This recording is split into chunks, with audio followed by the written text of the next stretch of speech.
Shalom, kami dari kelompok 10 akan mempresentasikan hasil diskusi kami tentang obat norfloxacin.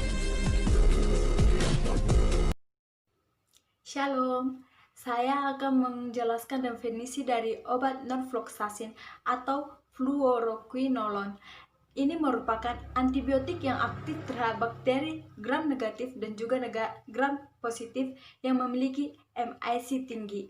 MIC ini merupakan singkatan dari minimum inhibitory concentration atau menghambat pertumbuhan mikroorganisme. MIC ini yang 4 kali sampai 8 kali lebih tinggi dibandingkan dengan yang dimiliki oleh ciprofloxacin yang merupakan prototip obat tersebut.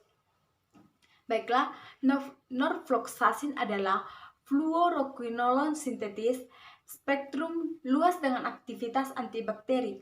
Norfloxacin ini menghambat aktivitas DNA gerase sehingga menghambat replikasi DNA bakteri. Norfloxacin ini berkonsentrasi dalam tubulus ginjal dan kandung kemih dan bersifat bakterisida terhadap berbagai organisme gram positif dan gram negatif aerob. Baiklah, nama generik dari norfloxacin ini yaitu norfloxacin dan nama patennya atau juga disebut dengan nama dagangnya yaitu Pyroflox atau Noroxin.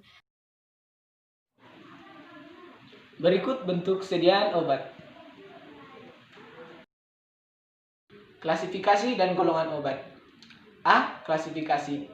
Termasuk dalam klasifikasi obat yang bekerja pada sistem renal, obat yang memengaruhi sistem saluran kemih dan bladder, seperti antiinfeksi saluran kemih. B. Golongan. Termasuk dalam golongan antibiotik. Saya akan menjelaskan mengenai indikasi serta kontraindikasi dari penggunaan obat ini.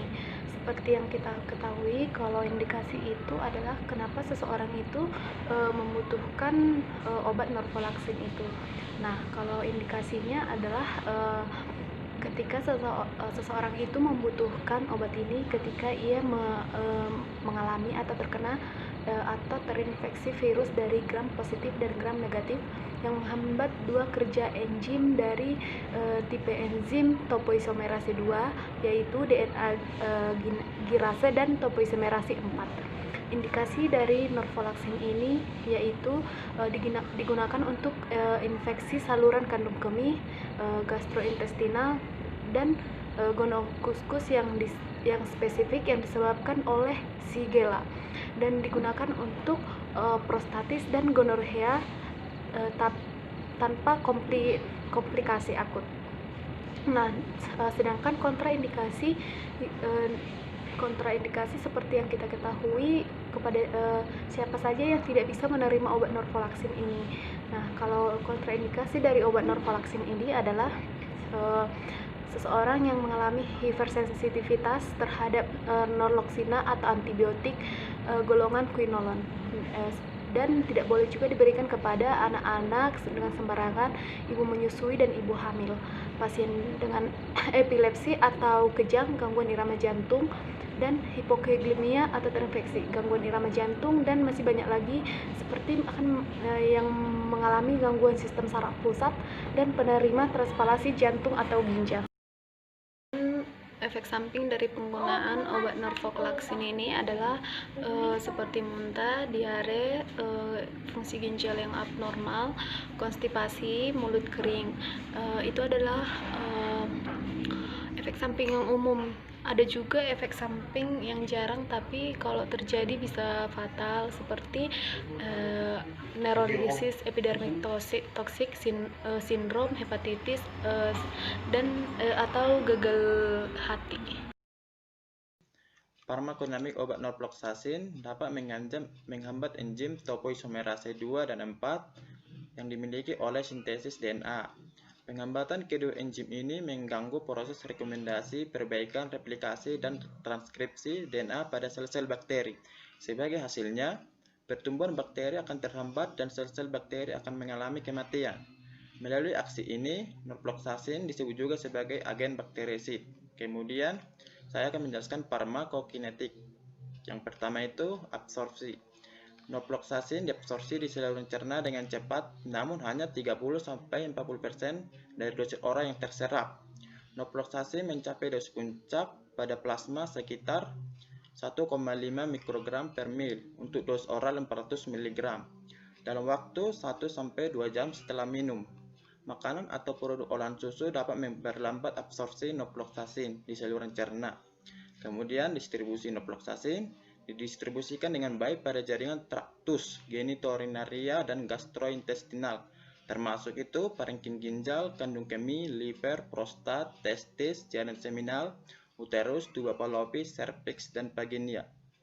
Norfloxacin juga didistribusikan dalam cairan bilik senar, tonsil, mukosa, dan sputum. Kemudian, norfloxacin sebagian besar dimetabolisme di liver. Kemudian, saya akan menjelaskan yang terakhir itu eliminasi.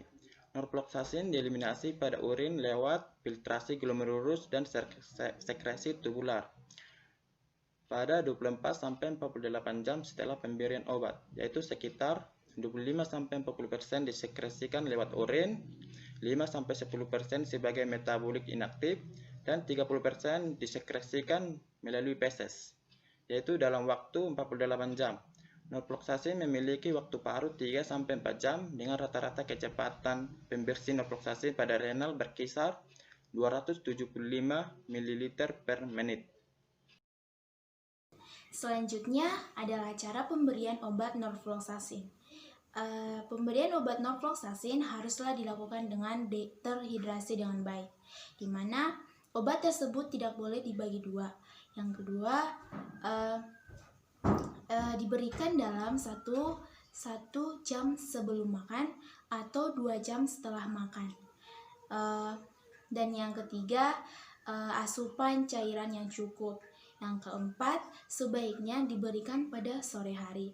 Dan yang kelima, jika pemberian obat tersebut dilakukan dalam 1 kali 1 hari, maka dalam pemberian tersebut haruslah diberikan dalam jam yang sama. Dalam 2 jam setelah pemberian, maka yang mengkonsumsi obat tersebut tidak boleh mengkonsumsi produk lain yang mengandung besi dan juga seng, seperti aluminium, magnesium, videx, sukrofat, olahan kalsium, dan juga bubuk pediatrik.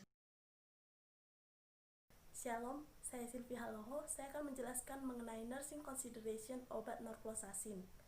Yang pertama, sebelum dilakukan pemberian obat, maka perawat harus mendapatkan spesimen urin untuk kultur dan tes sensitivitas. Yang kedua, menentukan riwayat penyakit sistem saraf pusat jika memungkinkan, karena mengindikasikan penurunan ambang kejang. Yang ketiga, sebelum memulai pemberian obat, perawat harus memberitahu dokter terlebih dahulu. Yang keempat, melakukan peringatan sebelum memulai terapi. Yang kelima, mencari tahu apakah pasien memiliki riwayat hipoglikemia atau perpanjangan QT mendasar. Yang keenam, menentukan jika pasien menggunakan LA antiaritmia. Yang ketujuh, pemberian obat dilakukan saat perut kosong, 2 jam sebelum atau sesudah mengkonsumsi antasid, surfaktan, vitamin yang mengandung zat besi atau seng. Yang kedelapan, memastikan peralatan resusitasi tersedia. Indeks keamanan kehamilan obat norfloxacin ini akan baik dikonsumsi pada kehamilan jika manfaat yang didapatkan lebih besar daripada risiko yang akan terjadi pada janin. Pengkonsumsian obat ini dalam dosis yang tinggi dapat menyebabkan fetus yang lethal. Awalnya bisa menurunkan berat badan dan panjang fetus. Dari beberapa studi, pengkonsumsian obat ini dalam dosis yang tinggi bisa menyebabkan malforasi tulang dan dilatasi divertikulum. Special precaution pada pasien yang mengalami indikasi saat mengkonsumsi obat ini, mungkin sebaiknya jauhkan dari sinar matahari langsung, menggunakan sunblock, tidak menggunakan sunlab. Jika sebaiknya juga jangan konsumsi obat ini dengan obat lain kecuali resep dari dokter, seperti suplemen herbal dan vitamin. Berikut sumber yang kami gunakan. Sekian presentasi kami dari kelompok 10. Jika ada kesalahan, kami meminta maaf. Shalom.